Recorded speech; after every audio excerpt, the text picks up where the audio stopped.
Hello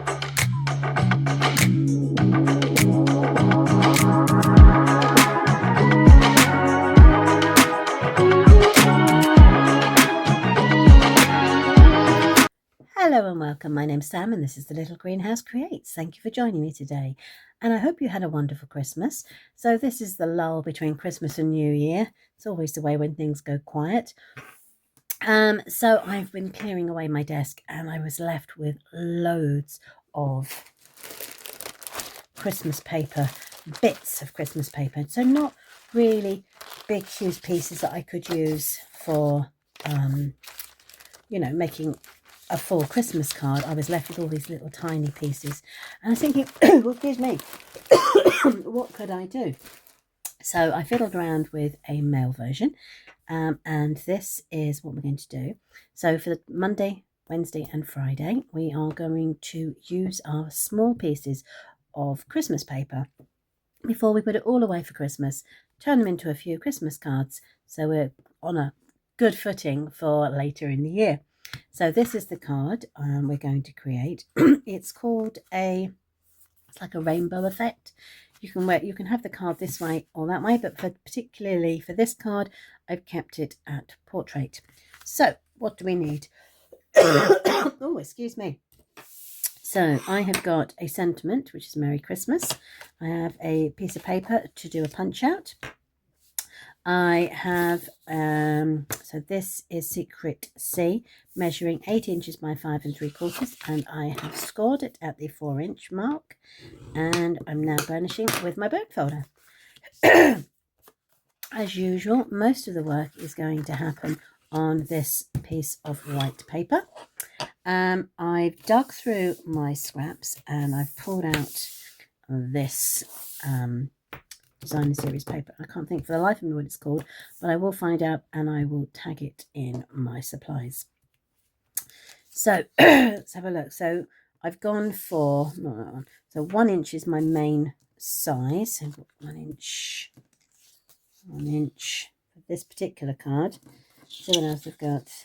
This one is half an inch, and so is this. I've also got my doves here, and then I've got pieces left over for oh, and that piece there. Right, so as you can see, I have loads of pieces left. 1 2 3 4 5 6 7. So there's 7 pieces. So what we're going to do is I'm going to cut them diagonally. So I'm going to bring in my believe it or not, I had a drink just before I turned the camera on, and for some reason it's now making me cough. So I'm going to make this piece 1 inch by 5 1/4, and I'm going to turn it so the right hand corner is in the grid and the left hand corner is in the same. Okay, you can bring that down and then you just go up and down. So there you have your 2 pieces. So I'm going to do the same with all of these. I'm not going to worry about cutting that one in half. I'm just going to, there we are, do that with it. Let's cut this one at 5 1/4. Keep that in case we need it. Again, top right, bottom left. Those 2. Let's do the same with this one. Do that. Leave that bit in case we need it. Anything we don't use, we can just bin later. Yeah, that's those.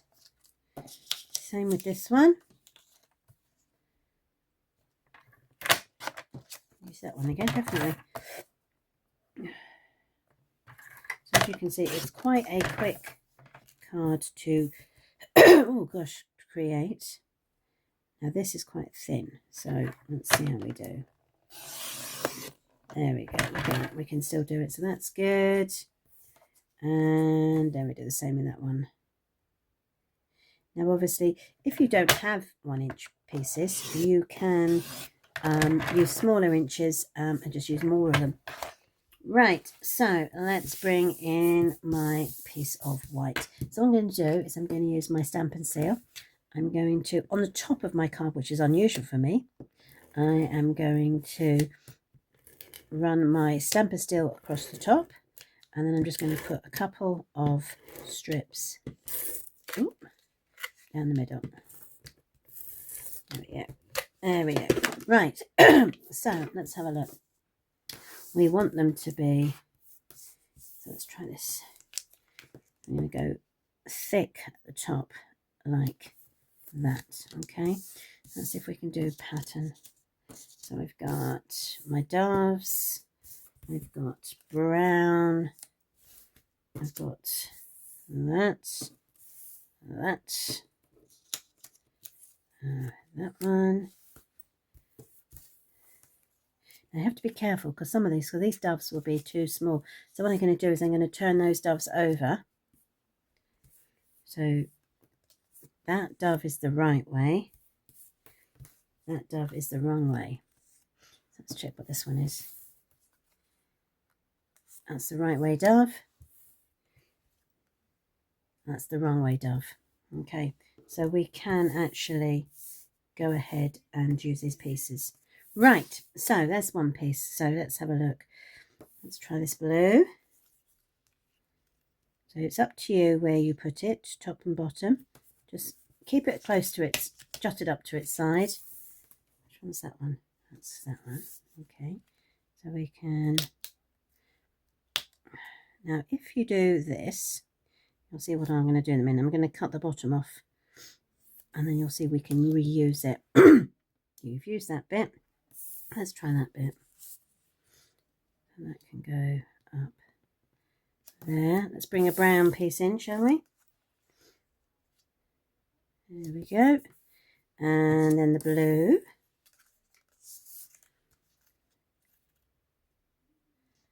And then we need a tiny bit just at this bit here.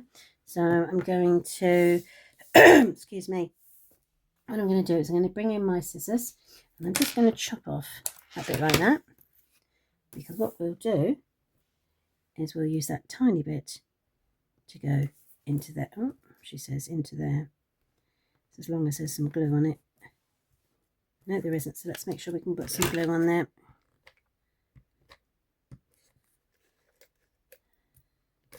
There we go.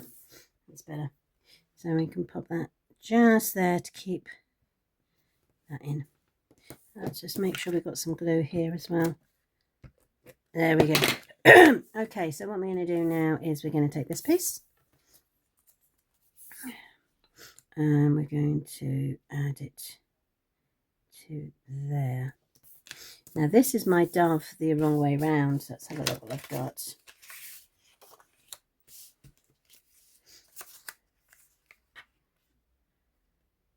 Right, what I'm going to do is I'm going to cut this piece. What have I done with my trimmer? Oh, there it is. So you can just fit it in.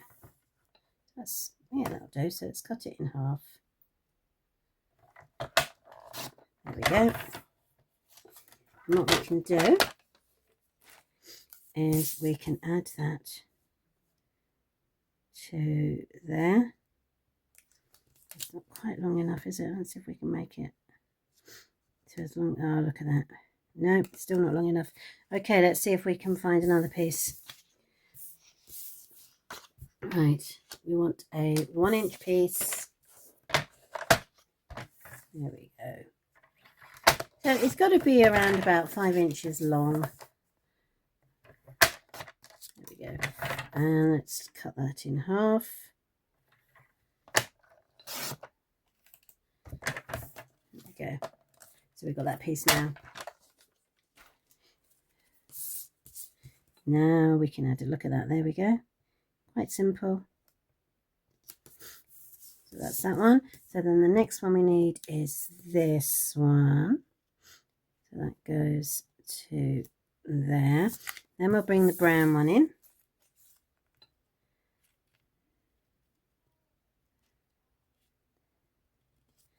And then we need to bring in the these ones. So I don't have enough of that. So let's add a piece more what we'll do, again, we'll use our one piece. Now, you could get them all out and cut in preference before you start, but I wasn't sure what I was going to use, so I just knew I'd have spares, so that would be fine. So that's now going to go across there, and as I suspected, we need a tiny bit there, which I've got here. Look at that. So let's use that on there. Okay, so now we have got it all planned. Our paper is on this side, so let's cut round it. You can use your trimmer. Let me just move this aside, and we'll bring the trimmer and make life a little easier. So what you're going to do, and that go under. I'm just lining this white piece up with the edge of here, so that when I bring it down and I run it across, it just cuts off all those pieces that we don't need. Okay, I'm going to turn it and do exactly the same on the other side. This white piece across. So it's just going to knock the card down base, but not much. I think it's about an eighth of an inch, because what we'll do is it will just give us a bigger border with the crumb cake that we've got. Okay, and then the last piece, there we go. And we have now cut off all the pieces.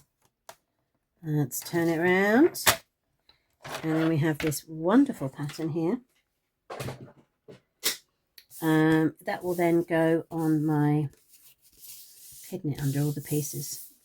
That will then get popped onto here. So as you can see, it gives you a wider border, which is nice. And then you can pop it on here.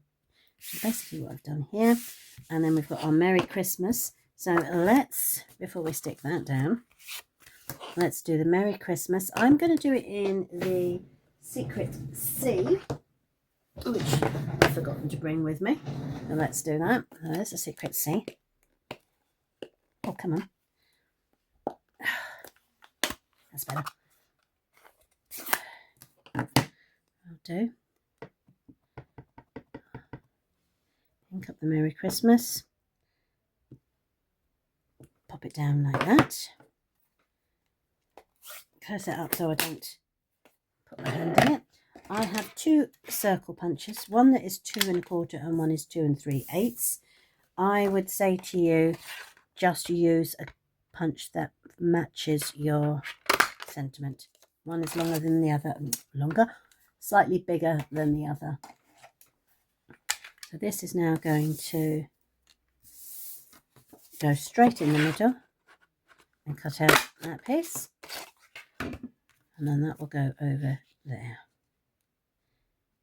Okay, right, so let's put our stamp and seal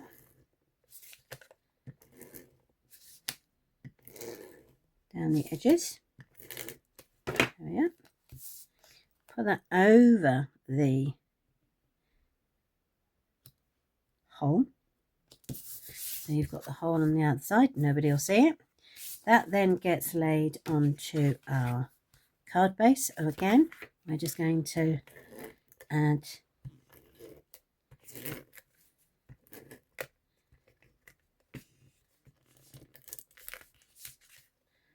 there we go. I feel like I haven't crafted for ages, and therefore I'm just all fingers and thumbs.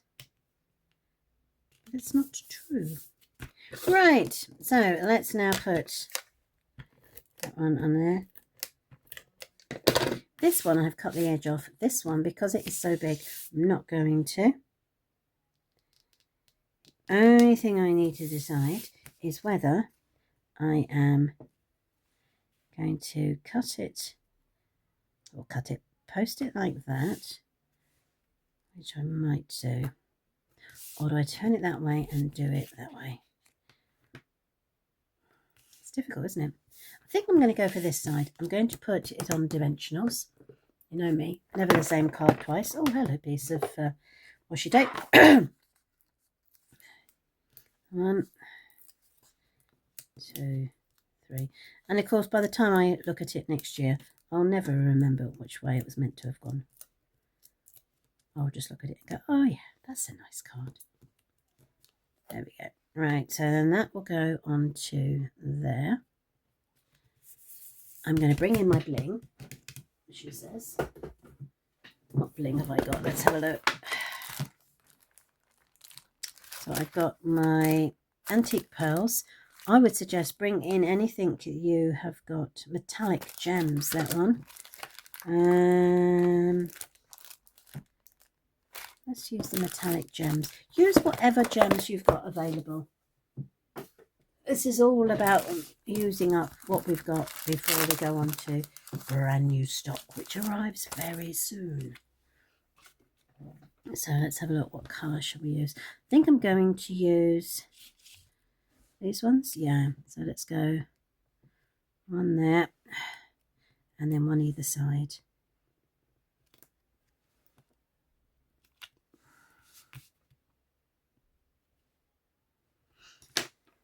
So we're using up our scraps today. So there you go. There's our first Christmas card ready for 2026. So thank you ever so much for joining me today. Do join me on Wednesday and I'll show you another design that we can use for more scraps. Thanks ever so much. Take care. Bye.